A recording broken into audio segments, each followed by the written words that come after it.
Voici le profil de Shaoli Abed l'homme qui a violemment percuté et tué Matisse à Lille dans la nuit de samedi à dimanche. Il est âgé de 31 ans et possède un lourd casier judiciaire avec déjà 16 mentions à son traitement des antécédents judiciaires. Son permis de conduire avait été annulé en 2023 et il a de nouveau été arrêté en 2024 pour conduite malgré cette suspension. Il s'agissait donc d'une récidive de conduite sans permis. Mais c'est surtout un délinquant expérimenté puisqu'il est impliqué depuis plusieurs années dans le trafic de drogue. En 2020, il a été condamné à 3 ans de prison, dont 2 fermes pour avoir séquestré, frappé et même torturé un homme d'une cinquantaine d'années. Avec ses complices, il utilisait l'appartement de la victime situé au 11e étage d'une tour à Lille pour y faire leur trafic de drogue. Il squattait les lieux et retenait l'homme âgé d'une cinquantaine d'années, lui infligeant des violences, notamment des brûlures de cigarettes sur tout le corps. Mais l'homme avait finalement réussi à s'échapper et à alerter la police, racontant ce qu'il avait subi. Shaoli Abed avait donc été déjà condamné pour ces faits. Il s'agit donc d'un multirécidiviste qui continue à commettre de... Donc le gars est un trafiquant de drogue reconnu,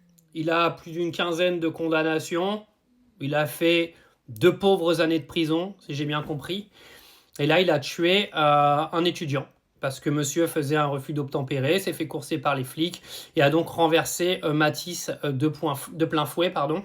Moi je suis pas de gauche, hein. Je suis pas de droite non plus, la politique je m'en bats les couilles, donc moi que le mec il soit arabe et qu'il soit blanc-noir, j'en ai rien à cirer en fait. C'est un délinquant de merde qui mérite de passer le restant de sa vie sous les barreaux. Mais la question qu'on peut se poser, c'est pourquoi il n'y était pas avant et qu'il était dans la rue, dans cette voiture, en train d'essayer d'échapper aux flics. Vous voyez, il n'y a rien qui va dans ce pays. Parce que vous, les partis politiques, que ce soit à gauche ou à droite, vous vous amusez à vous battre en permanence pour des couleurs de peau et des religions et des origines. Vous êtes complètement à côté de la plaque. La seule politique qu'il devrait y avoir dans ce pays aujourd'hui, c'est la tolérance zéro. Et peu importe ta couleur de peau, ton origine, d'où tu viens, j'en ai rien à foutre. Tolérance zéro.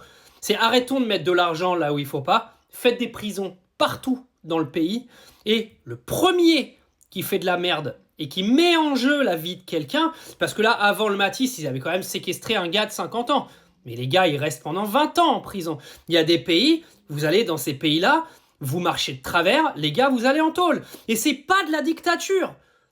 Parce que vous êtes tous en train de chialer avec les dictatures soi-disant des pays d'à côté.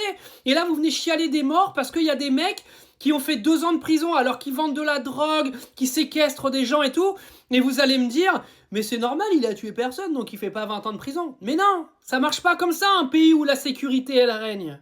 Si la population, elle a pas peur de l'autorité, on en arrive à ça, les gars.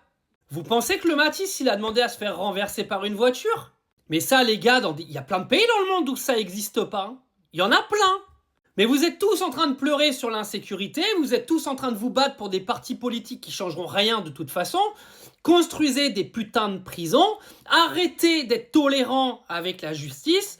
Tous les mecs qui font n'importe quoi dans ce pays de merde, ils passent 20 ans sous les barreaux et pas une année de moins.